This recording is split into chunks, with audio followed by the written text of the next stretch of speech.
Hello, everyone. Welcome back to the ReQuest. It is I, Captain Logan. And joining me, as always, is my co-host, Austin the Day Ghost. How's it going? How you doing, Austin? Are you ready to talk about a picture? Aye, Captain. We got to talk about a picture about the pictures. Austin likes to make fun of me whenever I call a movie a picture. And so I'm going to say it every time we talk about the movie tonight. Perfect, yeah. Because, you know, it's that kind of picture. It is one of those types of pictures. It really is. It's a picture about the days where they called movies pictures and nobody like Austin made fun of them about it. No, You know? that was just how it happened. You were like, I'm going to be in the pictures, kid. Well, and it's about a period of time where movies had only been moving for like a couple of decades. Mm-hmm. Yeah, actually, we're a little bit before that. This is more like and then it would read it out. It would tell you what it was, and then at the bottom it would have a logo for the film studio that made it to completely distract you from the film that you're watching. That is my biggest pet peeve, my biggest complaint about the silent film era is that I'm constantly we think about like how super commercial movies are now, but like I don't have a registered trademark symbol next to the studio that makes the movie at the bottom of like a quarter of the film whenever I go watch a movie. You know, it's like reading a book where the title of the book is at the top of it. Like we do that in literature. Why on earth do we need that with movies? Like, oh, that's right. Because it's not just the name of the studio; it's also the name of the movie above it much of the time. Would it be better or worse if it also said "be moved" at the bottom? Now I want to make that satirical film where it's like a silent film made now. Mm-hmm. And like, yeah, do it. Like, what corporate nonsense would we do with it? It's like it's silent, but every other stupid thing we do. Yeah, that's a good idea. Actually, my cut biggest to text and it's like the Avengers theme blared.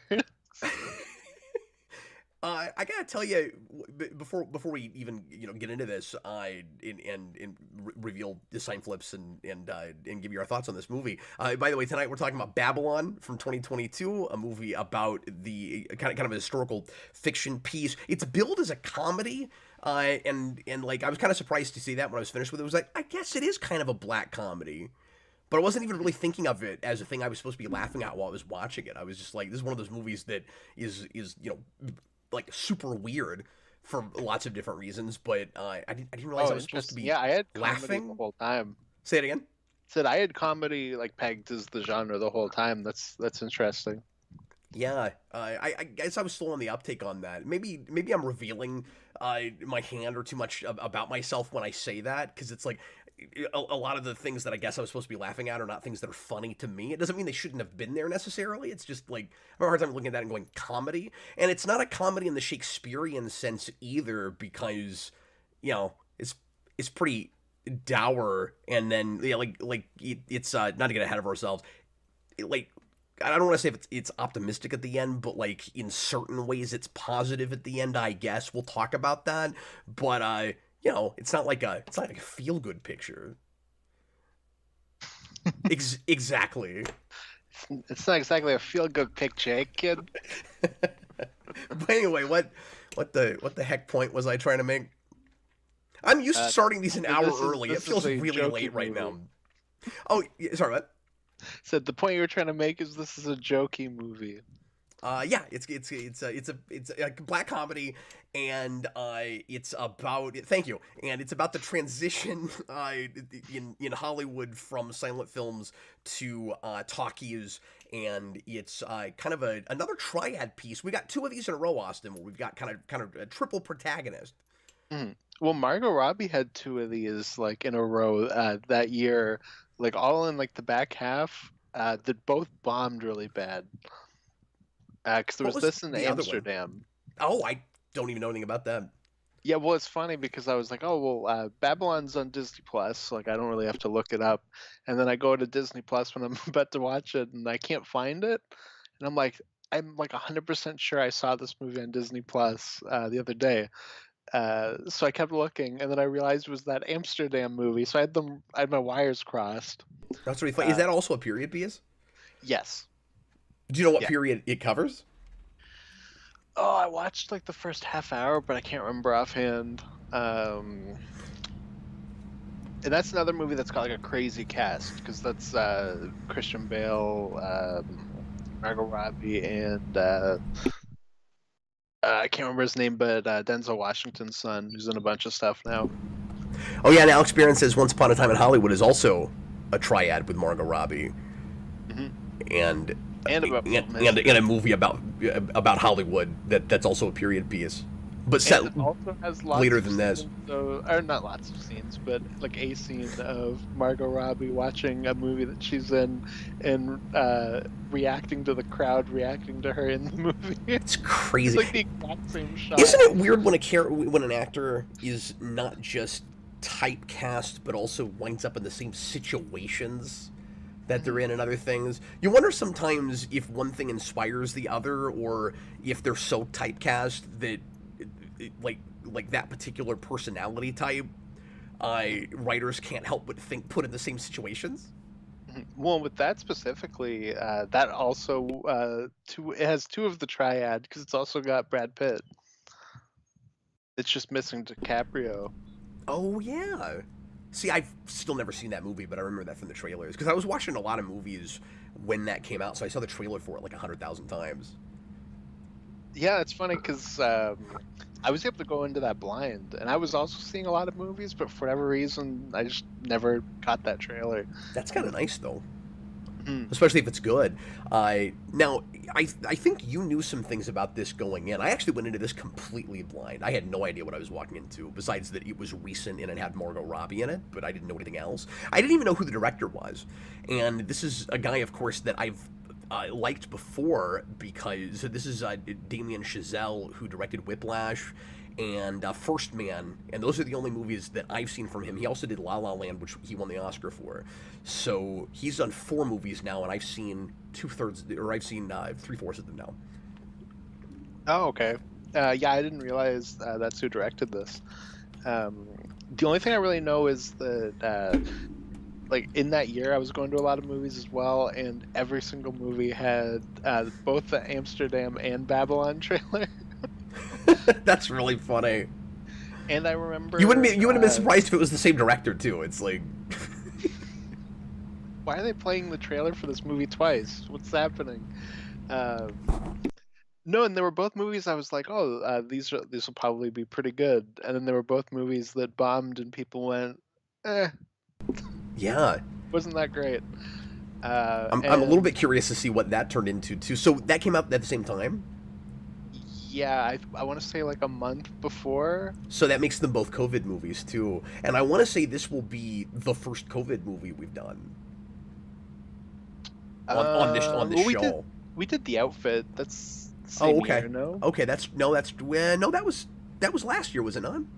Isn't Or this this is also last year. Yeah, yeah, yeah. Sorry, yeah. sorry, sorry. I was thinking 21. No, you're right. You're right. You're right. This is last year, and I think that must have also been. Yeah. Okay. So I guess that would Well, be no, you said that, and then I was like, wait a minute, do I have my wires crossed? Yeah. Like, were these Sorry. both? No, I No, second no, it's guessed okay. myself when you said that.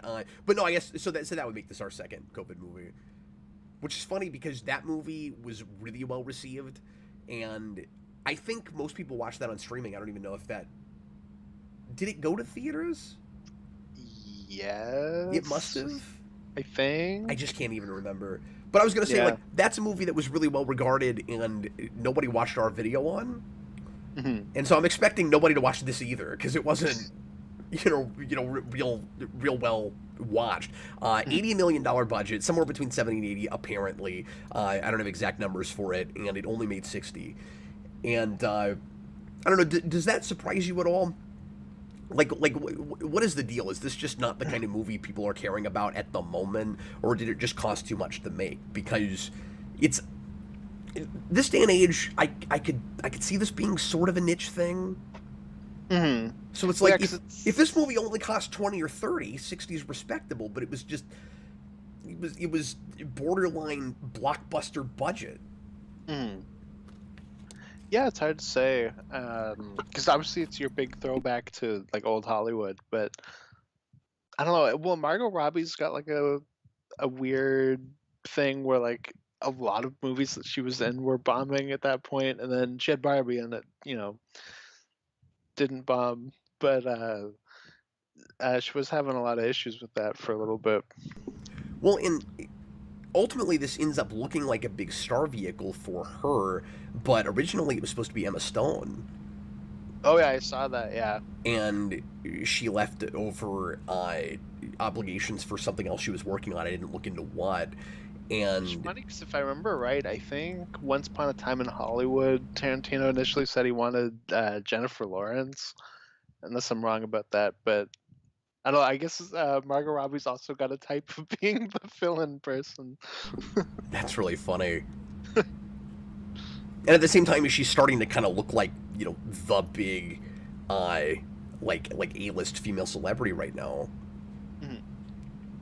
Yeah, exactly. Which is interesting because that's what she's playing in this. Where I mean, her character's history in this is, of course, not at all the same trajectory that she has in the real world, because she had to kind of work her way up and do a lot of things, and the kind of it girl in this gets picked up like on set on accident and is like an instant success. No, and this isn't a one for one, but in a weird way, it's almost like going back to Wolf of Wall Street, but she's the lead. I had that thought, and I also you brought up Jennifer Lawrence. I also drew a couple of comparisons, mostly just in filmmaking, to American Hustle. Oh, okay, yeah. Oh well, and I think it's David O. Russell, who's the guy who made that Amsterdam movie. Oh, okay. I think that's who that is. There you go. So It's that's just funny. one big wheel of period pieces. Some about Hollywood and some not so much. We're 13 minutes in. Let's start actually talking about this movie and not just what's surrounding it. Austin, I'll have you do a plot synopsis in a second because I can't wait to see you try to break this down. This is one of those plots that is kind of overly complicated. I think it may be needlessly so. We'll talk about that. But the best way I can describe this movie, I had this thought when I got to the end. It's the like 1920s again, period piece, old Hollywood version of Detroit Become Human, and if you're playing that game, you got the worst ending. Oh, okay. Interesting. I had flashbacks and nightmare flashbacks to when I played Detroit Become Human, and two of my three protagonists all died at the end in horrible ways. And I was like, "Oh God, I'm just playing Detroit Become Human again." You're welcome. Awesome. That was the single weirdest thing I possibly could have said about this. Yeah, I wasn't expecting that. I don't think I mentioned even who requested this, and my apologies. He's in the comments here. Ian Nixon on Patreon requested this for us. Thanks to Ian, he has requested, I think, quite a few things in the past, and he just put in a $5 super chat. Thanks a lot to him. He says, I thought about requesting La La Land because it's great and you've never seen it, but decided your reactions to this one would be more interesting. Yeah, definitely. I can totally see why you picked this. Yeah, Because well, that this was is the just big an thing odd that I bird knew to about talk this about. going in, is that I knew it was like very divided, and the people that liked it really liked it, and the people who didn't were like, this is kind of derivative. So I was interested to see where exactly I would fall when I watched it. There's another way that I could describe this, and I'm doing this for Austin. That I describe this picture, and I'm doing this for Austin's benefit. Austin, I also in some ways found this to be a somewhat pretentious attempt at making a more serious, straightforward version of Beyond the Valley of the Dolls. Yeah, I was gonna bring up Beyond the Valley of the Dolls. Oh, did I steal it from you? I'm sorry, because my worry was that you were gonna come back with, nah, it's nothing like that. Don't even bring that movie up. Don't even do that to that movie. I don't know where Austin's gonna come down on this yet. We have not actually talked about this one. Sometimes we come in and we sort of know each other's thoughts. I mentioned a couple things to him while I was watching it, but neither of us really knows where we're coming down on it yet. So No, and I was purposefully trying not to say anything, and then because I also log things in Letterboxd, a few people in the chat were like, "Oh, I've seen Austin's review," so I was like, "Uh-oh!" Like I hope Cap doesn't see that. I haven't yet, so nobody tell me. Anyway, But we're gonna leave you in suspense for a little bit longer. Austin, would you go ahead and give us a synopsis for this movie, brief or Yeah. otherwise, whatever you can do with it? Yeah, so this movie is about, as Cap kind of alluded to, is the transition between the silent film and the talkies.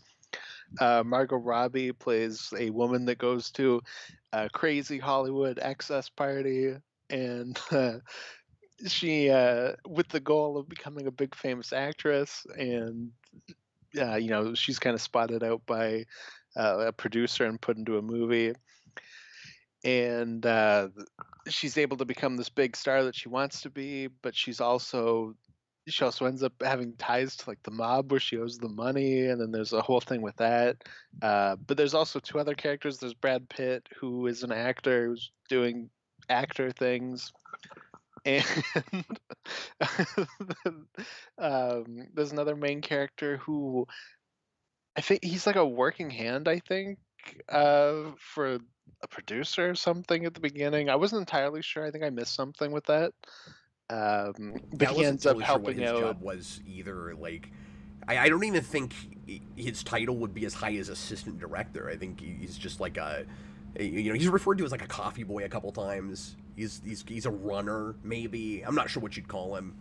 Yeah, well, because he's moving an elephant to a crazy excess party at the beginning, so whatever that entails. And then later he steals a cop car to bring a director a camera, and he saves his picture. Yeah, he saves the picture. But yeah, he ends up working with Brad Pitt and kind of helping him out, and he like works his way up the ladder of Hollywood in the same way that Margot Robbie is, just off camera. And then he gets Well, tied maybe in. not the same way, but they're both working their way up. That's No, true. yeah, I just mean like they're both working their way up. Yeah. Uh, Not to imply that she's uh, exactly sleeping her way up. I just mean that they're doing very different things, mhm. and they're motivated by different things too. But sorry, He good. might be doing the ice thing as well. We don't know. Uh, but Uphill is he? yeah, Is he exactly. ice skating uphill? He's rubbing ice on his nipples uphill. Um, Oh well, anyways, yes, she is doing that, but I don't know that. I can't tell. I don't know how important this is. I can't tell how much sex she's having. yes. It, What? it's a question because I mean I she's got. acting very promiscuous and crazy, but Mhm. I'm gonna assume that there's more than gambling happening. That's all I'm gonna say. And most nudity I've seen in a movie this or last decade, I think. And not at all for Margot Robbie, which is funny because No, she's like, one time, but I don't know if it was actually her. It was probably a stand-in, I would imagine. But do you mhm, remember that? There's a scene where she pulls up part of her blouse and shows somebody a nipple, and they mhm, show it. But I don't know if mhm. it's actually they cut. But it is at least the character's nudity. Yeah. Well, I was just gonna say it's funny because she was also in Wolf of Wall Street, where she spent like maybe 2 minutes of screen time with clothes on. So if yeah, because I was going to ask you if she had a history of like if that was an actress that was willing to be nude on camera. I didn't really know. Mhm. Well, I mean, I don't think anymore, but Not that it's important. Wolf I'm of just Wall saying this Street. is a character that you know does a lot of promiscuous things. So Mhm. No, absolutely. in this Uh, picture, yeah, in this picture. Yeah, so then the guy who's kind of working behind the scenes, he ends up being involved with Margot Robbie, and he's going to help her get out of her mob shenanigans, who it turns out is connected to Tobey Maguire, who was very bizarrely cast in this movie. that was a It choice. was absolutely a choice. But I like that he looks like a colossal meth head. That was fun. Uh, so then he's got to get money He for just him looks like from. he's drinking too much Mountain Dew. Oh, so he's just in Spanier, is what you're saying. That's what happens if you go through Bonnier for too long. Is you turn into Tobey Maguire in this movie. Oh no. I was a little distracted by some casting in this, but we'll talk about it. Yeah, for sure. Well, I like kind of love that they cast Tobey Maguire, but he's also like really badly miscast. So it's um You didn't find him intimidating? No, I thought it was Tobey Maguire. Spoiler alert! I didn't really either. I mean, he's trying. It's so weird because a performance like that, like it's not a bad performance. He's just not right for it. Like I think he's doing the best he can with it. It's the type of performance where it's like a giant swing, and I think it's a big miss. But Did it's you also wonder if? amusing in that Sorry, sense. I keep interrupting you and stopping to talk about things. But Hmm. do you find yourself wondering if maybe the same thing happened with him that happened with Margot Robbie, where somebody else was supposed to do that and backed out? Maybe because Tobey Maguire is also like never in movies anymore. Is he about to have a resurgence?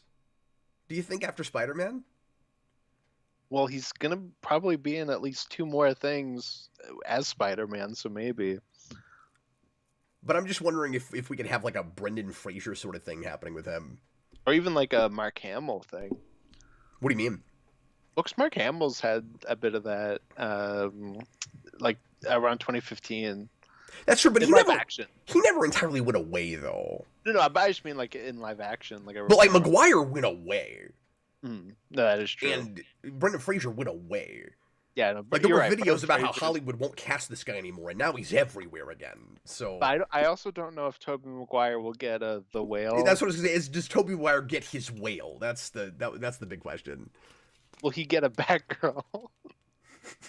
We may never know. That's true. Hey, he got paid though, at least. Yeah, it is true. He got paid for that picture that nobody got to see. Anyway, sorry, I will totally let you finish your synopsis. Yeah. So then they gotta run away from the mob because they paid Tobey Maguire off, but it was with fake money, and people die, but not everyone dies. Some live happily, and that's the movie. We'll talk about this a little bit more later. I'll put a pin in this, but I just want a very short one-word answer from you. At the end of the movie, is it optimistic and uplifting? I mean, is it supposed to be? Yes. That's the correct response. You need a question mark at the end of that, absolutely. Hey, let me read a couple super chats real quick, and then we'll sign flip. Ian Nixick, no, I'm sorry, I already read that one. Thanks, buddy. Teddy, and thanks again for the request. Teddy, $5. By the way, let me say real quick too. I've been talking to Ian a little bit, and he has. Speaking of people that have worked on sets that I don't know what their title is supposed to be, he has worked as an assistant on what did he call it? It's like a PA or something. I forget what the title's called. But he told me that he's actually worked on some TV show sets in Georgia.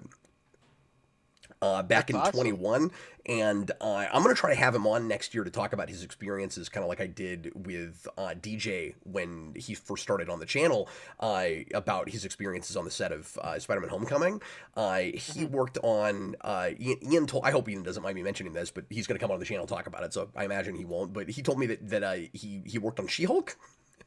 And Oh wow! yeah, so I'm excited to hear. Probably very pissed off. He was like, "I worked on this scene. Why are you making fun of it?" Somebody that was actually on that show. It'll be fun to talk about. And then he That's said, cool. but okay, so he was on one thing I don't like and one thing I do like. He was also on Cobra Kai. So like I'm excited to talk about both of those things for totally different reasons. Because Cobra Kai I think is legitimately a good show. Yeah, for sure. No, that'll be fascinating. I mean, just working on that stuff is cool. Yeah. So anyway, hopefully he doesn't mind me mentioning that. But Teddy, $5 super chat, says, don't like the movie, but great word, Babylon, the word of the gods. And one of the most overused words in anything. It just comes up over and over and over again. Particularly in science fiction. I've never really thought about that, but is this going to be one of those things where you say it and now the glass barrier breaks and I just see it everywhere? It just starts showing up. There are no fewer than 4 movies called that. And then you have Babylon 5, and then you have, I think, 2 or 3 Star Trek episodes with Babylon in the title. And, like, it shows up in science fiction a lot. Tomorrow they're going to announce Kang Dynasty is retitled to Avengers Babylon. Babylon Wars. And I want to say that's not the worst title, but then I think it's kind of overused. Teddy also puts in a $10 super chat. Thanks, man. Says Tobey Maguire, when getting cast in this, look, I'll try my best, but this isn't me, guys. Like you said, big swing. I mean, he looks prepared. He looks like he's working hard. I just don't think he's right for it. No, I mean he's fully going for it too. Like I said, it's a swing, and I don't think it fully pays off, but uh, it's amusing to look at. Daniver says Tobey Maguire isn't particularly liked in the industry like Brendan Fraser was. Yeah, I mean he is out of Hollywood for different reasons. I mean that's a good point. Mm-hmm. Well, yeah, and there was like kind of sexual misconduct with Brendan Fraser, not like from him, but like towards him. Yes, yeah, which is unfortunate, but Mm-hmm. but I'm glad he's getting a well deserved resurgence. And it's funny, I never used to like him and stuff, but like I've come around on him a little bit in the last few years, and I think partly just because I really respect him for the like the way he's handled himself coming back, and he seems super humble and cool in interviews. Like I like listening to him. He just seems like a really cool guy. Like you never know with people, but like he just. All things being, he seems like he deserves it. I don't know why we're still talking about Brendan Fraser. My apologies. We'll get into this. I mean, I like Brendan Fraser too. He's a cool guy. Stone Gassman just put in a $5 super chat. I was excited about with Batgirl. And now you won't even get to see it. Yeah. Stone Gassman, Merry Christmas, gents. Thanks, man. Super chat just for Beyond the Valley of the Dolls shout out. Oh yeah, because I think he requested that, and that's Austin's absolute favorite of all time request. Right? Is that still your number one, or did it move to 2? I think it's 2 now, just because of Evil Dead 2, because it's like one of my favorite movies. But I mean, of the stuff you'd never seen, but of the new stuff for you. Yeah, exactly. And that's apples and oranges. Also, since he brought that out, I'll just finish reading this, I guess. He says, silent film buff expert here, yet oddly turned off by this. By the film or by our conversation? Well, I think earlier in the chat he made reference to not liking this movie, I think. Well, like you said, really polarizing. I mean, we had one guy when I announced it in the community tab who was like, oh, modern masterpiece. And then immediately after that, Connor's brother came in and wrote, oh, no. So, polar opposite feelings about this film pretty clearly. But I was just going to say, we should also mention, since we brought up that Valley of the Dolls is one of Austin's favorite movies we've tackled. Austin brought up something to me that I didn't realize, which is that we're at a big landmark number today with the show. Mm-hmm. Yeah, this is our 50th movie on ReQuest. Which means it's perfect because I've seen Beyond the Valley of the Dolls like 50 times now. That's nuts. You seem to be having the same thing with that I had with Captain Invincible, where I can't stop showing that to people. Yeah, and every time I do, like the people I'm showing it to are like, I don't know what I'm looking at. Why did you show me this? I mean, I don't want you to turn it off. I have to know where this is going. I have no idea what I'm looking at. And that means that we've done significantly more than 50 because we haven't just done movies on this show. So that means you and I must have done at least 75 or 80 shows. Yeah, I would think at least that, because we've done a lot of shows and we've done a lot of books. Yeah, a lot of comics. Mm. Don't say books then, because then people will request novels, and I don't have time to read a novel right now. Someone will request Stephen King's It. Stephen King, who, by the way, loved this movie and said that in 20 years it'll be reappraised as a classic. He said that. Of course he did. Okay, Austin, what are your overall feelings on this movie? Well, Stephen King likes it, so that's like everything you have to say right there. So you're not surprised that you don't? No, because he's got like the worst taste in movies. No, I had a really weird experience with this. Because remember, Stephen King doesn't typically like superhero movies, but The Flash. Mm-hmm. Didn't he say that? Yeah. No, that Stephen King's got a history of saying really weird movie takes. Look, the man's entitled to his opinion, whatever, but it Yeah, no, it's just does funny. seem kind of odd. Anyway, No, I always joke with people. I'm like, if Stephen King says that he likes a movie, don't go see it. where does this movie? Sorry, I'm gonna bring us back on track so we can talk about the picture that we were Yeah. requested. Austin, where does it lose you? Is there a point where you're just kind of done with it, or did you not care for it from frame one? Because I gotta say, I was pretty into it for a while, and there's a place where I start to really raise my eyebrow, and I'm not sure about it anymore. And I'm just wondering if you had that, or if it was never for you. Yeah, I never had that. I'm with it. Um, and I was waiting for it. I'm waiting for something to latch on. But like through the beginning, I'm like excited to be on the Valley of the Dolls thing right away. Because right from I wouldn't say like frame one, but maybe like scene two or something. I'm just watching it and going like, yeah, like I don't know, I've seen other movies that are doing everything this is doing, and I just like it more.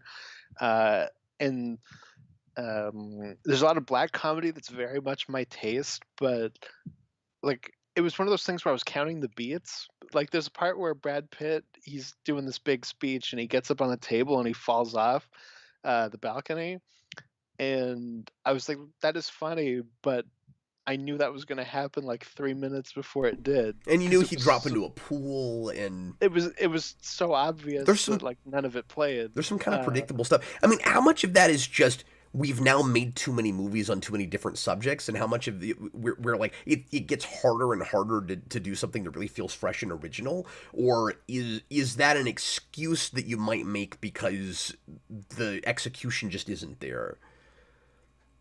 Yeah, and I mean that's all stuff I can live with too. So a bunch of people mentioned my letterbox review because my letterbox review was I'm trying to remember the exact wording I had. It was something like I've never seen a piece of art that has made me hate the medium that it's in. Like this movie, I Wow. walk out of this movie like I hate movies and I hate everybody who likes movies. And I don't really, Which but this, but that's the opposite of the way I think it wants you to feel, but I find the but ending that's exactly it. so perplexing. But that's exactly it. Is that I think this movie is very much like a cinephile's movie. Like it's like I love the art of film, and I want to show you how much I love it. And none of it plays for me, and it makes me really annoyed at people who like movies. And it's unfortunate because I've seen movies that do that. Like, I really like Once Upon a Time in Hollywood. I think that does it really well. Um, like I've definitely seen movies that do that well. I think it Exactly why on one viewing. So I'll say this: I liked it better than you do. I'm not feeling as brutal about it. I am confused. No, and I look. So like I said, that's kind of how I felt walking out. Um, But you're I think not fully dismissive. There's some good stuff in no, here. that's exactly what I was going to say. Is I don't think this is like an awful movie or anything. Like it's not like the worst thing I've ever seen. It's got a great cast. It's got beautiful production value. It just I don't know. It's a slog, and It's I think way this too is long. Do you think it has a lot of weird for the sake of weird? what I was actually going to say. Is I think there's also a lot of style over substance, which I feel like I can enjoy Well, I more think than that's you. synonymous with the sensibility that I'm having with it, Mhm, that I was trying to express. I think that's the same thing, actually.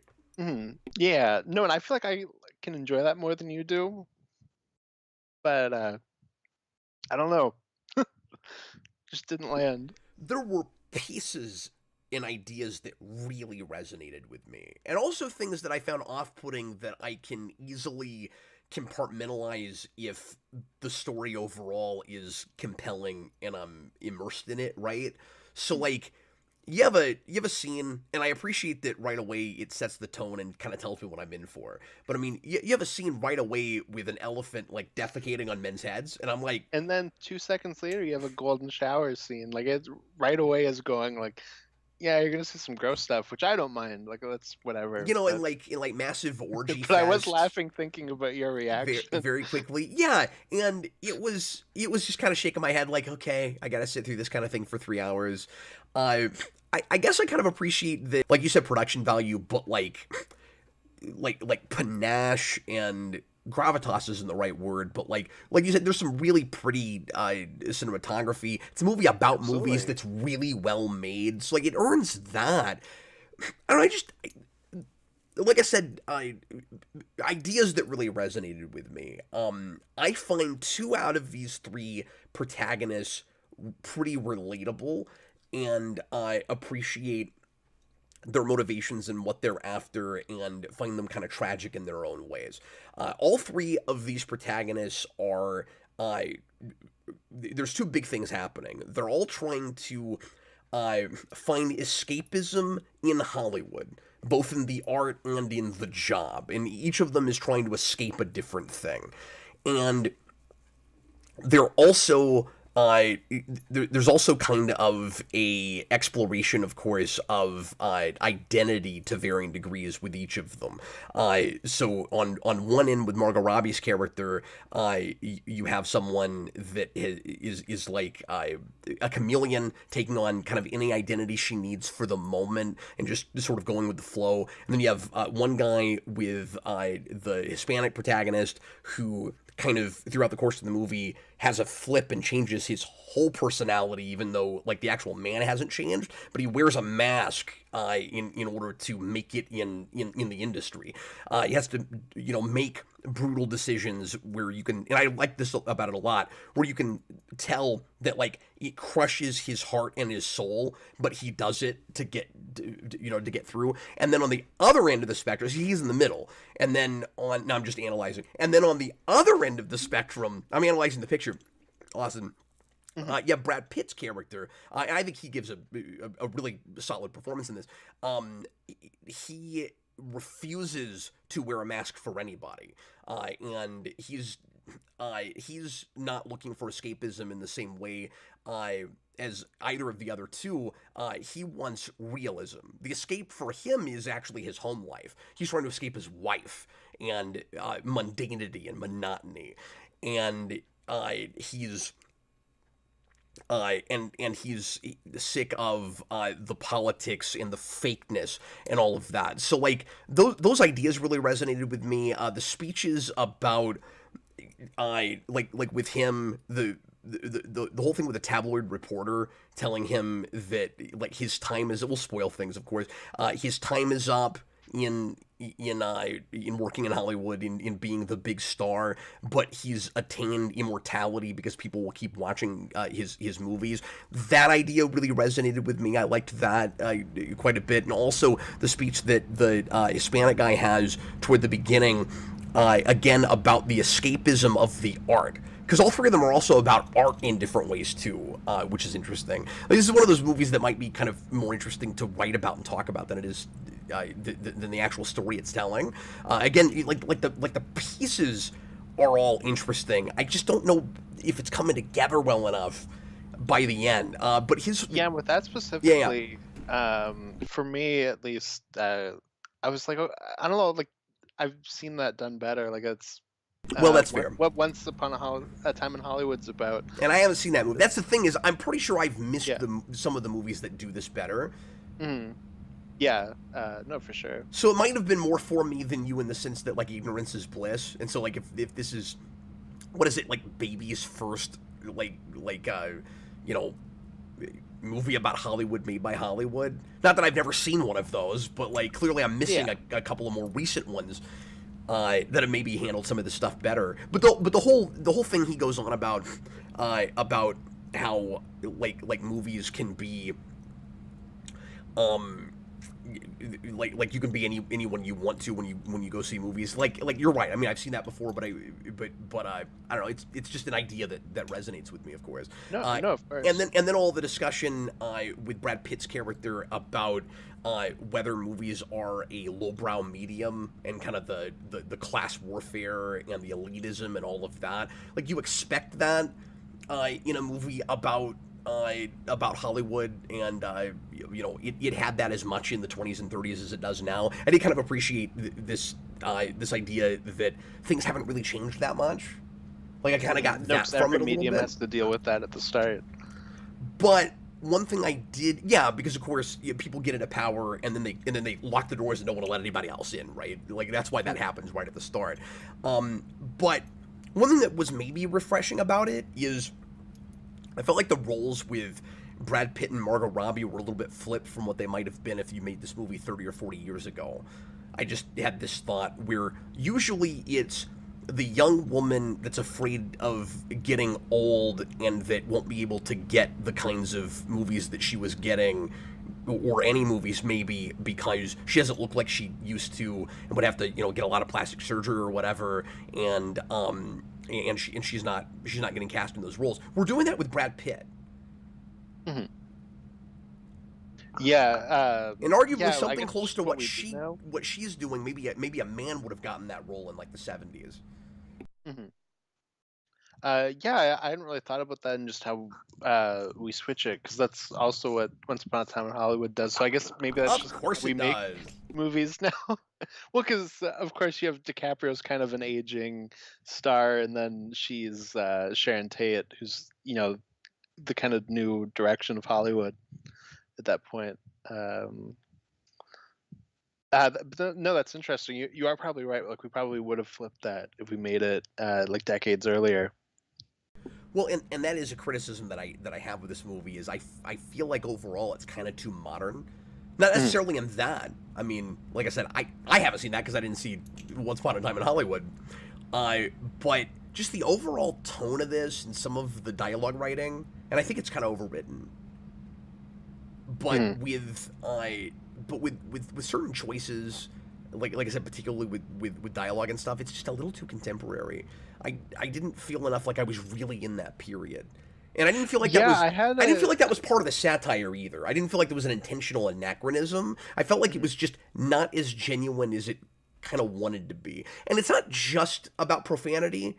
Like it is more f bomb laden than I think it should be set in that period, but whatever. It's vernacular even beyond that, and just attitudes and stuff. I didn't really buy, and some of the problem is casting too, because I know too many of these people, and Well, I Margot was gonna Robbie is say getting really it's typecast. So this was like if Harley Quinn was in Hollywood in the 1920s. I mean, it's really what it watches like to me, and I think she does a good job. But again, it's she probably wasn't quite right for this role. interesting. Yeah, I had a thing too, and people mentioned it at the beginning of the chat before we started, so I'm glad I'm not the only one. But it also reminded me a lot of Baz Luhrmann, which is another one of those things where I really don't like Baz Luhrmann. I like this more than his movies, so I can give it that. I don't know who that But is. like he's the guy who made Moulin Rouge and the new Elvis movie, Oh, okay, and you've told me about that. the big one that this reminded me of was his Great Gatsby with DiCaprio, where that's another movie that has exactly what you're describing, where that movie takes place in the 20s, but you never feel like it does because of how it's made. Did you have that too with No, I this? absolutely did, because there was a point where I was like, oh, like I don't know if I really caught that it was a period piece at first. Oh, I Like didn't I have had, that. I got from the very beginning what era we were in, but yeah, for some reason I missed that like right at the start. So like maybe like I don't know, maybe like 10 minutes in or something. I'm well, like, it wait a was the minute, period cars. that's true. I wasn't thinking about that. I mean, not to call you stupid or anything. I'm just saying, like from right away, I was like, oh yeah, these We're are in a 20s desert, cars. okay? I don't know. Yeah, I mean, it's cool. I was paying more attention to the elephant, The elephant in the room. the elephant in the desert. Well, then later it was in a room. Yeah. It does indeed wind up in a room. This Mhm. is kind of one of those kitchen sink movies, right? That's why I feel like there are places where it feels like weird for the sake of weird. Yeah, and like so much of it, I was like, man, like if I had just not seen like other movies about excess, like I would probably be like, oh my god, like what is happening? This is crazy. But like I never really had that. Like I don't know, it never hit me. And in terms of like idea stuff, that you're talking about, I've always been very interested in that kind of jump from silent films to the talkies, and how just because you were good at one thing, it doesn't necessarily translate. So you have that scene where they're filming with sound for the first time with Margot Robbie, and like this should be exactly made for me, but that scene's really annoying, and like it just becomes Boy, I like just things about it though. well, and I do too. I just don't like how it's executed. I Like, liked the choice to make it go on forever. And I know I'm complaining this movie is too long, but I did like living in that, and it being as like awkward and as uncomfortable as it was, where you're feeling that along with everybody. It's very visceral. mhm. Yeah, I don't The know. There guy was just dying in the box was kind of over the top. when I also called that like early No, I on. Like figured we kept going to the hot box I thing. I was like, figured that okay, was he's gonna gonna, happen yeah. too, but then, like, and like they're putting a point on that throughout the whole movie, where it's like it's the Wild West, and there's not any oversight, and there's not regulation, and so people are dying right and left because it's just a mad world out there, and we're doing whatever we can to make a movie. And I think they do a decent job of portraying the transition from that into something more regulated as Mhm. as we go into talkies, and as the film suggests, people want more morality in their movies. Mhm. I think they're a little black and white about that, where it's like, here's a period where nobody gives a crap about morality at all, and then now all of a sudden, people are concerned about that. It was probably more complicated than that, but But what you're saying is that if this made money, we could have done a sequel where you get to like that new Hollywood, like Spielberg era, where we flip that. It's the reverse, and now suddenly you can just be crazy and get people killed on set again. yeah, or just the '70s. Mm, exactly, yeah. You can shoot guns on set to scare people. That sounds like a great picture. That would be a very great picture.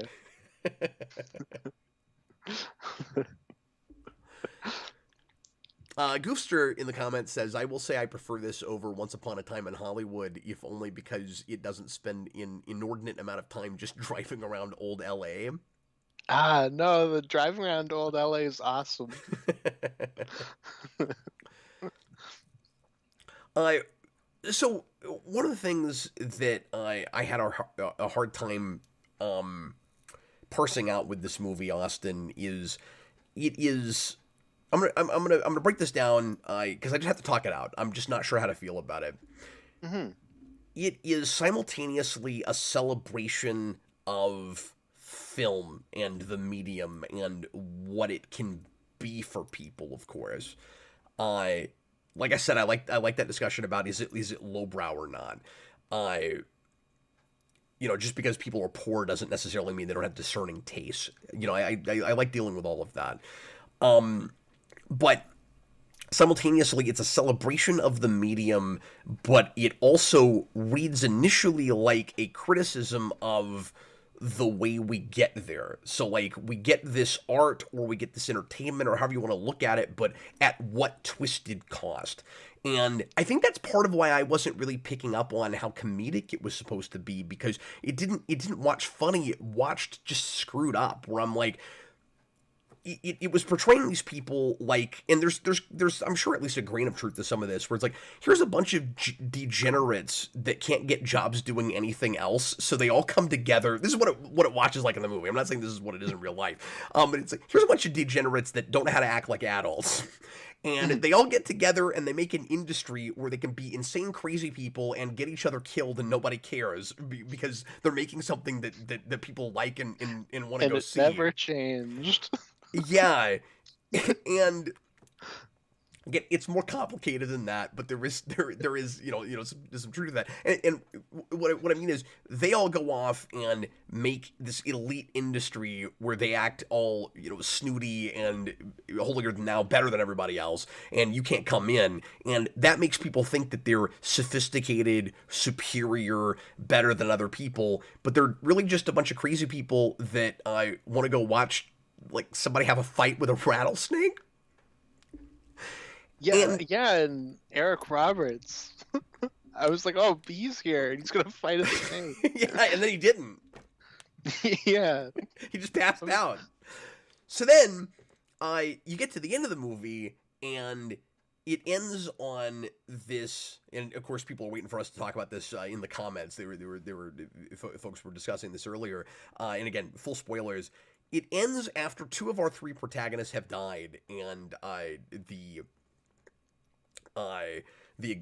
now executive guy who was trying to marry Margot Robbie, she has run off into the black and died herself. At first, I thought maybe she was killed by the gangsters, and then it turned out that she was just died in an overdose. Where I guess she just wasn't going to let herself be happy, so just went off and made all the same mistakes that she had before, and just dies of an overdose. And she just runs off into the black. She's dead. We never see her again. And then our one protagonist who's left, it's bookended with him. We start the picture with him too. He goes into a theater, and we end up with this very odd, trippy montage where we go forward decades and decades, and we see not just glimpses of movies that will be made, but particularly, and not just popular things, but I think the idea is supposed to be particularly movies where major innovations happen, because the movie is about silent films. We didn't start the fire. Silent films, and then talkies, and so you get like 2001, and eventually you get Jurassic Park, and you get The Matrix, and Avatar, and so it's like here's our big major innovations that we couldn't have had if it weren't for these degenerates that did all these crazy things to each other.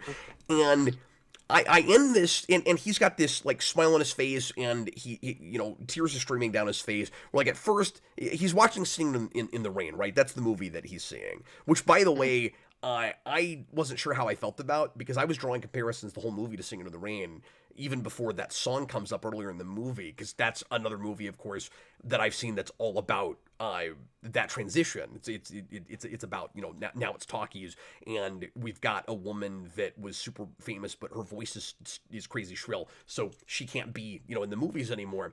And then we just full on have that movie there, and I'm of 2 minds about doing that. But because I found it kind of distracting, but then at the same time, like that's what this is about, and it's topical, and it's from that period. So I don't know, or at least from the period that we're at now, when we get, because that's 20 years later in the movie. But also it's kind of odd because it does that kind of biopic thing of we're not gonna do anything to age him up at all, and so he looks exactly like he did 20 years later. But anyway, I'm sorry, go ahead. No, I was gonna say, I get that you had that issue, because while I haven't seen either the 2 big movies that I always hear people who don't like this complain that it's kind of knocking off, it's Singing in the Rain and Boogie Nights. So I think that's interesting. Yeah. And so Singing in the Rain to me is just a scene from A Clockwork Orange, of course. Yeah, well, Stone Gassman just mentioned that apparently that was included as a nod to Clockwork Orange. Oh. So that's kind of strange. Weird. Okay.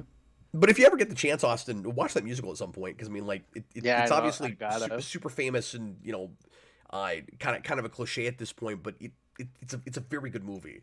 I mean, those are both movies I gotta check off the list that are high up there. But you get to the end, and I'm like, okay, the movie is saying one of 2 things, and I can't decide which it is. Either, because I don't think either of them really full on tracks. I think this is what I wanted to talk out with you, Austin. One of them is I all these like insane crazy things happen, and people die and people are humiliated, and et cetera, et cetera. But it's worth it because we got because we got these innovations. We got these movies. And then I guess the other one would be the flip of that.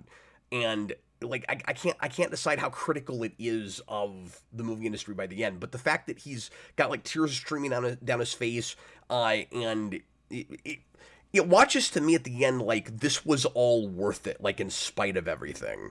And I just can't decide how I feel about that as the message of this movie. Yeah, and that was something I knew going in. Not exactly what the ending was, but I know that people that really love this movie were like, "Oh my God, the ending is this like brilliant, uh, you know, set piece type thing." And when I watched it, I was like, I don't.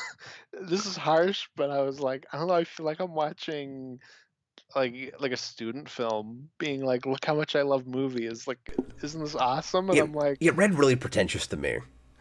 exactly. That's what I mean by student film. Like, it's got like that kind of pretension, right? Where you're Yeah, like, if we "Oh my if we God, want to look just at be the." straight up critical about the choice they made with that, I don't like it. Yeah.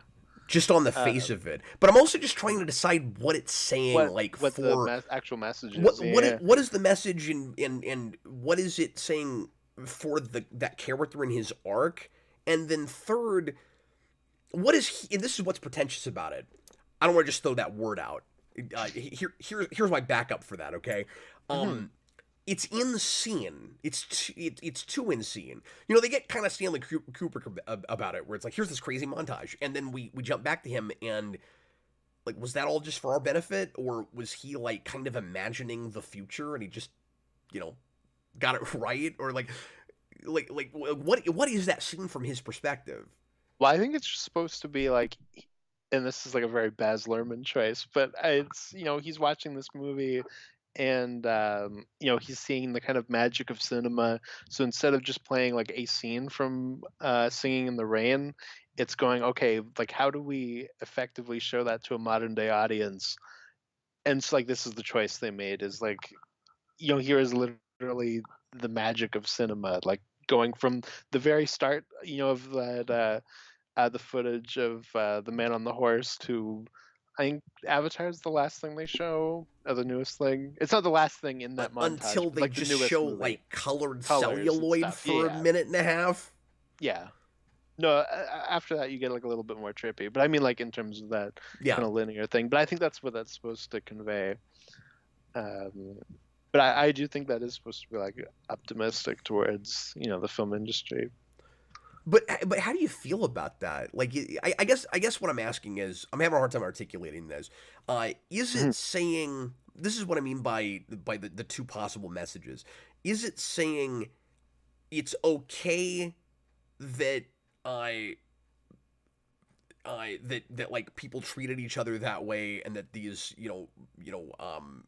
like terrible injustices happen to people on an individual basis, because we got these great innovations, that we should just ignore all of that? Or is it saying that all of that was awful, but at least something came from it, at least these people didn't die in vain, or their lives weren't ruined in vain?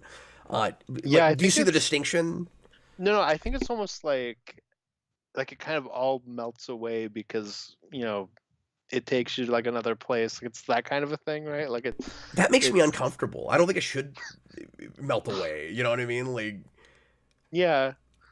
and like you can make the argument where it's like, but at least all of this will happen, and mm, yeah, like he's coming back now completely divorced from the film industry, and is kind yeah, of able to see the he's able to see it without the strings, I guess. You know what I mean? Like it's yeah. he's fully in that magic. It might have helped if, but again, I'm contradicting myself because I don't want this movie to be any longer. But it might have helped if I kind of lived with him in a status quo for a little bit because I had to keep reminding myself that it was supposed to be 20 years later. Because what it feels like, even right now talking about it, what I'm remembering is he loses Margot Robbie, and then he goes and sits down in a movie theater and is crying over Singing in the Rain. But it's 20 years later, and I just keep forgetting that because it doesn't Mhm. feel like that while I'm watching the movie. No, I had the same thing, and I think, like you said, the kind of biopicky, like we didn't even make them up thing, really gives you that feeling because you start off and he's got like a wife and a kid, but by the time he's in the movie theater, we're just getting close-ups of him. So like you've kind of lost that to a degree. Ian Nixick just put in another $5 super chat. Mm. Appreciate you, man. I like this movie as a thematic continuation of the themes of Whiplash and La La Land. Your art versus your life. Oh yeah, that's fair. And I mentioned Whiplash earlier, but I wasn't even thinking about that connection where it's like the art at what cost. But he says I do think it's way muddier. Yeah, Whiplash, and I haven't seen La La Land, but Whiplash handles that idea much simpler and cleaner, and Hmm. it's just that argument of whether the ends really do justify the means. Um, with excellence, with perfecting something. Hmm. Yeah, well, I also feel like, with the ending, like I was just kind of waiting for the mob thing to come back. Like I was like, okay, like something's gonna happen with that, and then it didn't. So I was also kind of maybe like on, not exactly on like pins and needles because I was bored, but I think it's too ambitious and it's waiting for trying something to to do happen. too many things at once. And I think it's too, in a way, it's too meta. Hmm. I don't even know if that's the way I want to put it. Because I mean that ending with that montage does read kind of meta.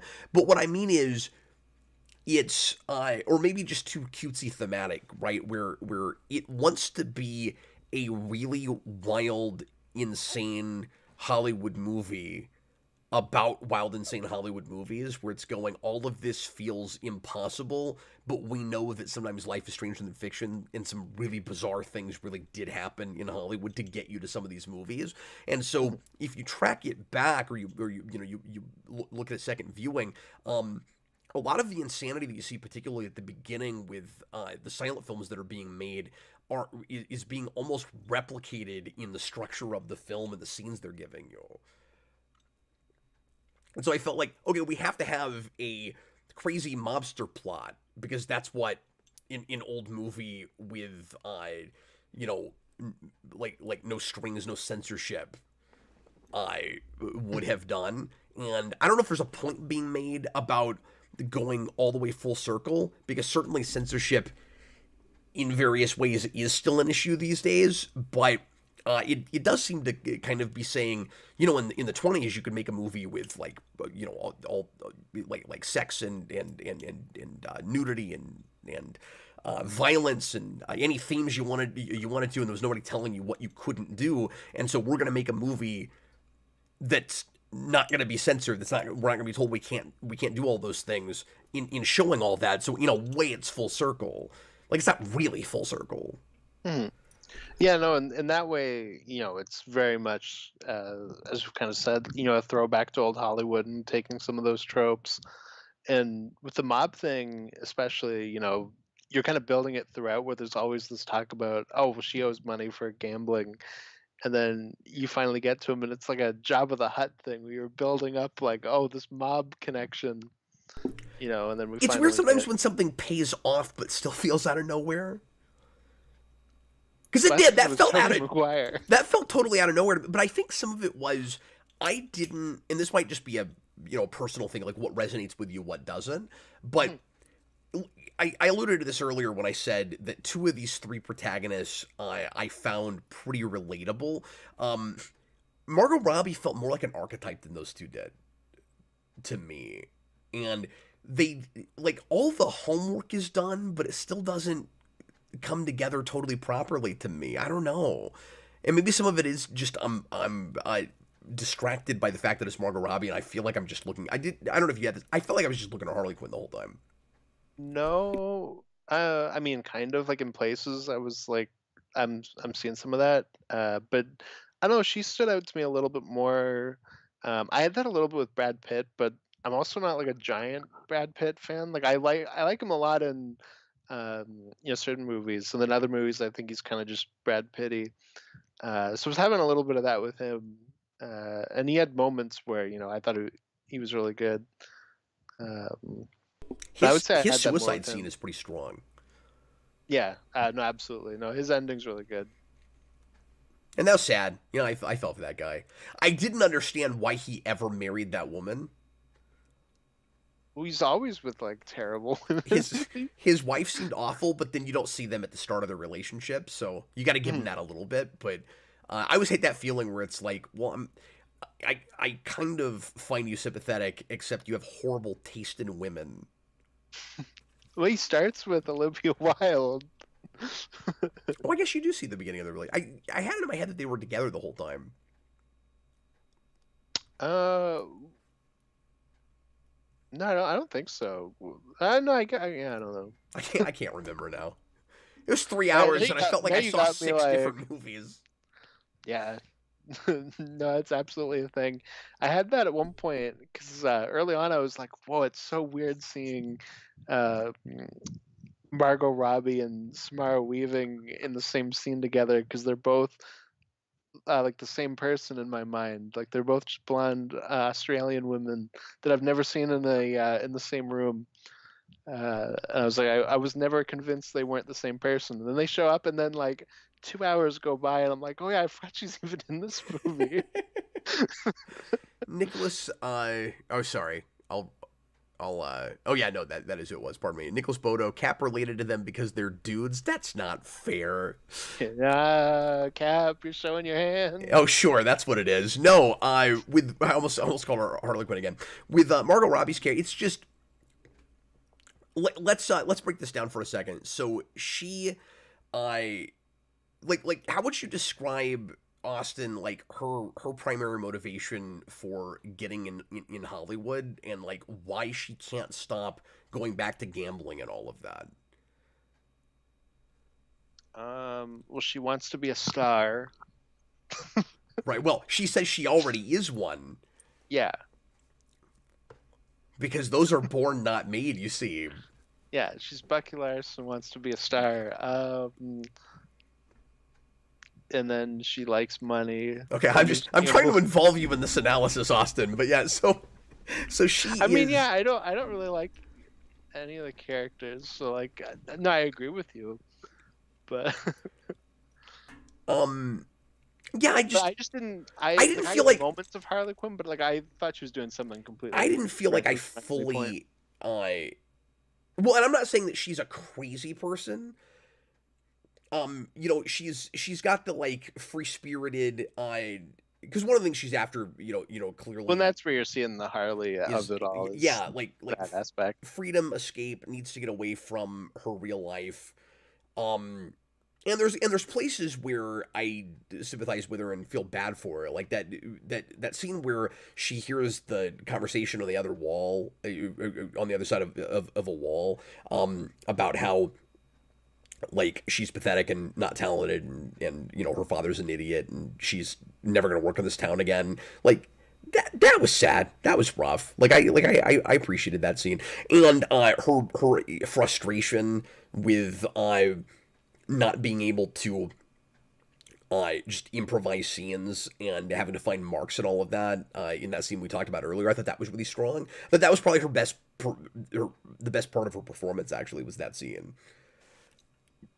Yeah, yeah, I can agree with that. Because I said earlier, I found that scene annoying, but it wasn't for her. It was mainly the one guy in that scene. But I didn't feel like I fully understood some of and I mean, I just watched this movie, like maybe a second viewing, maybe thinking about it more. But I mostly just wanted to kind of talk this out because I wasn't completely sure how I felt about things walking out of this. But I wasn't totally sure why she was making certain decisions she was making, Austin. Like when she goes, when she keeps going back to gambling, keeps going back to drugs, is it because of the stress of the movie industry when it's changing and she doesn't naturally fall into it as well, or was it inevitable? Was that always going to happen? Is it more about her background with her parents, like that kind of tragic background with like her mom who's institutionalized and her father who's kind of inept and an idiot? Like, was she always on that trajectory and she just doesn't have anybody to help her out of it? Like she's in the wrong industry for mental health. Hmm. Yeah, I'm not sure. We maybe could have done like a Judy Garland thing with that. Like the studio is like pumping her with drugs and like kind of pushing Oh that. wow. We maybe could have done something with that. Uh, Because on the one hand, I appreciate the way the movie is exploring, like I said earlier, those kind of three uh, different like versions of escape through Hollywood. On the other hand, I thought the movie might have been stronger if it picked a protagonist. mhm. Yeah, I definitely had that, especially early on, because I actually think early on I'm latching on more to her than anyone else. So when we're doing that scene, the stuff where we're cutting back from her first scenes in silent films to Brad Pitt's movie and the one guy's got to find the camera and stuff, I was like, okay, I'm way more into the Margot Robbie scene. Like, I kind of want that other scene to go away. Like, I don't really like cutting back and forth. Maybe part of the reason that yeah, that's fair. I didn't have that. I was actually kind of with everybody at that point. The place where I was most immersed with this, and I thought I was in for like maybe a brilliant movie was I think maybe the same scene you're talking about, like half an hour in, that like pseudo montage where we're jumping back and forth between we're intercutting between different movies that are being made, and I thought that was like the strongest showcase of what our protagonists are all about. Hmm. No, that's fair. I'll say like I like how that sequence ended. I just didn't really like how it was playing before that. That's really interesting. Yeah, I because that was one of the scenes I latched onto the hardest. Hmm. Yeah, fair enough. Um, I don't know. It just didn't really hit me. I We'll go and Like, wrap up pretty well, sorry, soon. it's not that it didn't fully hit. It's just that I was way more into one side than the other. Yeah, I don't know if you'll agree with this. Because I think there's even parts of the production that maybe I'm appreciating more than you are with like editing and stuff, but I'm not sure.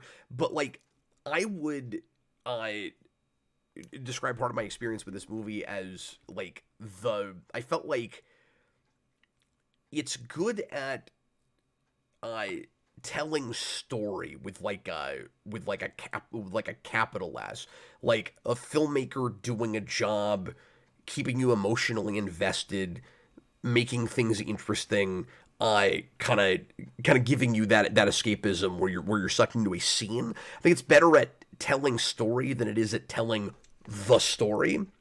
Hmm. Yeah, I agree with that. And that's my review. Like I said at the start, it's that's kind of style over substance. Like I think that's exactly what you're describing. There's one scene that I couldn't get through, and Yeah, and so Cap was like, there's a scene that I couldn't get through, and I was like, like I don't know what it is, and then he was uh, halfway in the middle of watching the movie at that point, so I figured he hadn't gotten to the scene yet. yeah, and then I was like, finally, I'm like, I don't know, was it this? And Cap was like, no, and then I was like, okay, well, what would it be then? And then like 20 minutes go by, and I was like, oh, it's this. No, of course it is. Why didn't I think about Oh, that? we haven't had this conversation. Did you figure it out? Yeah, What do you think it was? it's the throw up scene. I can't deal with that. I did not watch that scene. I listened to it, and I still like coughed like crazy right after it and tried not to throw up. I have a weak stomach. I have a really hard time with that. Yeah, So I don't know how it's gross it upsetting. actually was because I couldn't look at it, but it was gross enough in the idea. I mean, they did spew. I don't know, like it. Yeah, Ugh. I don't have that. I have a very strong stomach, but Bully for you. I sure wish I did. No, I hit a certain point where I'm like, I don't know, a guy ate a rat. Was it that? I don't know. Nah, wasn't that big of a deal. Yeah, the Tobey Maguire inclusion was a choice. Hmm. Yeah. We already talked about that, but yeah, that was odd. The makeup on him looked really good though. Yeah, I think so too. Mhm. Except I still say his teeth look like he just drank a lot of Mountain Dew. If I had to flip a sign, I think I would go actually light green on this. Like, there's too much I appreciated in it to flip it red, but like, it wouldn't, and I don't like the ending ultimately. It doesn't fully come together by the end. Like especially ideal wise, I just can't decide what it's even saying. Hmm. Yeah, absolutely. I don't know. I just want to go watch Beyond the Valley of the Dolls and Once Upon a Time in Hollywood, which is also very Beyond the Valley of the Dolls.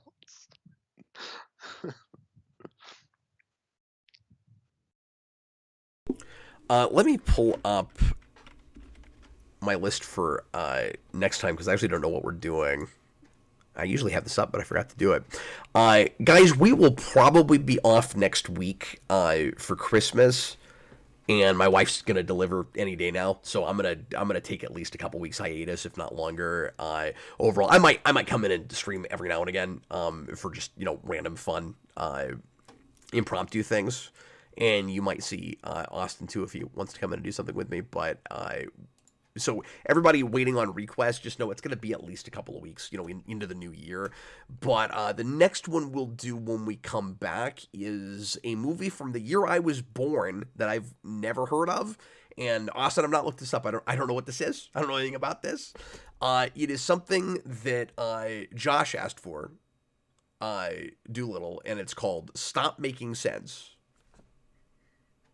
Yeah, Nope, I've never heard of that. no idea. Here, I'll look it up real quick. And He also just popped in. I guess he knew that it was coming. wow. It is. Oh, it's a concert film about the Talking Heads. Interesting. I don't know anything about the Talking Heads Well, besides Well, Josh, thanks, man. 5 3 people will songs. watch that, but I'm very curious about it now. I mean, we'll do damn near anything on the show. I mean, that's the type of film you can only watch once in a lifetime. Dan Averso, boy, you guys haven't heard of Stop Making Sense? No, I have no idea what that is. Considering that sentence started with "oh boy," I'm very excited. You should be. This is going to be. I predict this will be third on your favorites, and it'll be for a lot of the same reasons as Beyond the Valley of the Dolls. That's my guess. Oh, so I'm just gonna look like a pervert? Don't act like you mind that. Don't act like you have enough shame that bothers you. No, but that was like the funniest thing walking away from it. I was like, wait a minute. All I did was gush about how much I loved it. And then you're like, what's it about? I don't know, sex. That's not why I liked it.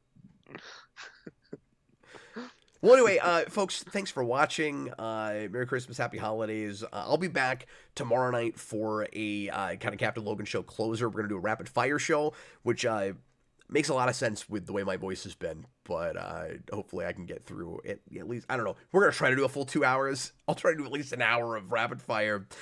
And then after that, like I said, originally Austin and I were going to do a show Friday. I had to cancel that because I didn't look at a calendar when I announced it, and apologies. And it turns out that I have a concert to go to that night. I'm taking my 5-year-old who is obsessed with Nightmare Before Christmas, to the Nightmare Orchestral concert. So excited about that, and sorry that we're not going to do that marathon stream we were going to do with lots of episodes of Christmas episodes of TV shows, but we'll probably go ahead and do that next year. Is my thinking right now. But that was a great idea you had, Austin. Ian's really surprised that I like this movie more than you did.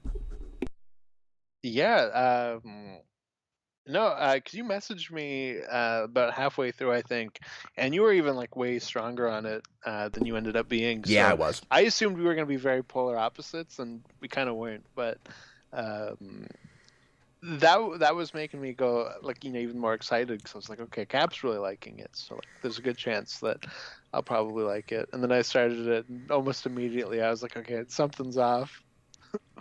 Yeah, I was trusting it more than you were, but Yeah, yeah. You win some, you lose some. I get why it's polarizing though. Mhm. Oh yeah, 100%. Like, and I get why even like mainstream critics, like some of them were gushing over it, and some of them thought it was not, were not impressed with it at all. Hmm. No, I completely get that too. But I am glad I saw it. Like, it was an interesting choice. It was a really interesting brand new thing to take a look at, or Hmm. real recent Yeah, thing. I'm glad I watched it. It wasn't a movie where I was like, this one. Like, I didn't like it, but it's not the worst thing I've ever seen by any means. Well, folks, once again, really appreciate you, Austin. Thanks for doing 50 of these with me. Yeah. Plus, who knows how many more? 50 pictures, and 50 pictures, and kid. probably 25 funny books. I don't have one for TV shows. I don't. I don't know. Did TV exist? Did TV exist when they were calling comics funny books? Yeah. No, but in this movie, Batman doesn't exist yet, so Well, he does once you get past 1928. yeah. Once you get to like 1956, okay. What are you talking about? Oh, sorry, real quick. That was kind of an odd thing too.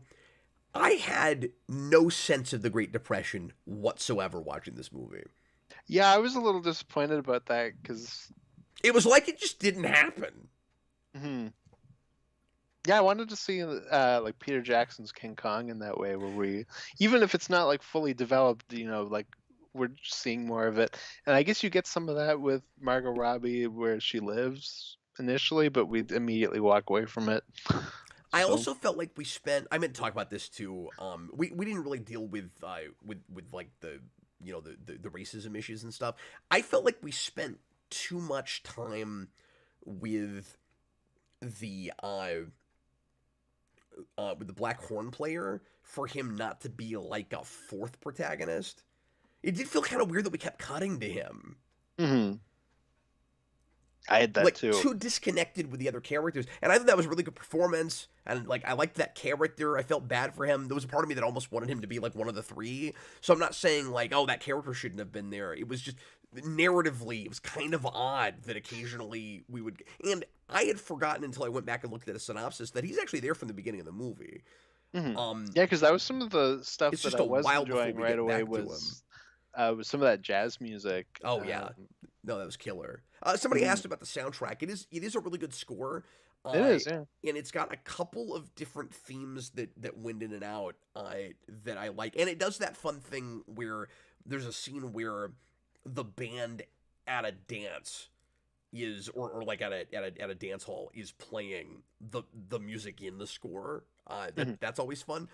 But I was distracted by one thing that I don't know if anybody else will have. One of those melodies is way too close, and I'm sure they weren't thinking about this. I'm not saying they ripped it off. One of those melodies was way too close to the theme for the 90s Addams Family movie, which is one of the greatest soundtracks of all Oh, time.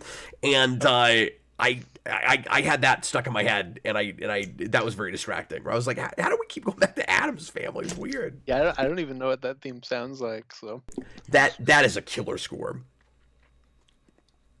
that's really My funny. stepdad, who's a professional musician, his favorite, one of his, if not his favorite film scores, is that score.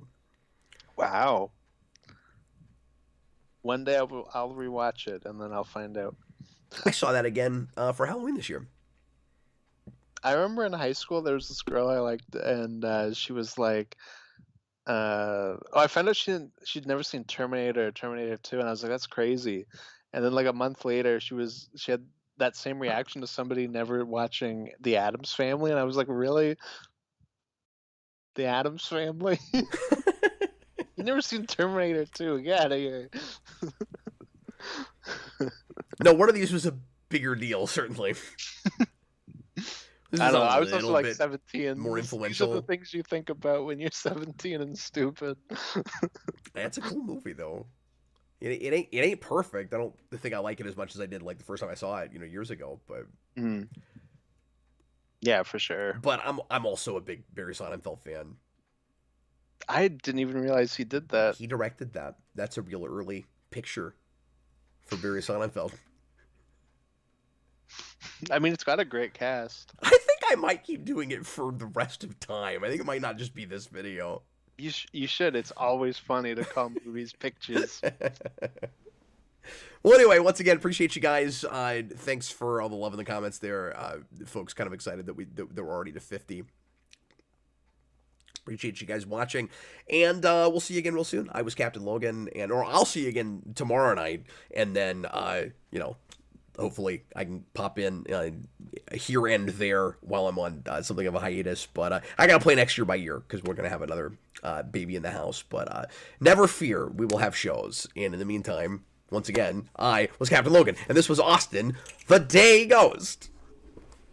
Something clever. Bye. Wow, that was really clever. I hope this is the last video I'm ever in, and that's just the end point. Oh no, you're gonna quit after this? I don't know. I could get hit by a bus. Who knows? I sure hope this is my last video. Are you done? I No, I just kind of hoping a bus hits me before I have to come back. That's all I'm saying. If not, I'll do it. I'll come begrudgingly, but final words. Something clever. It was too. It was something clever. You told me so on the screen. Bye, everybody. Exactly. See ya. Merry Christmas, everybody. Yeah, Merry Christmas, folks.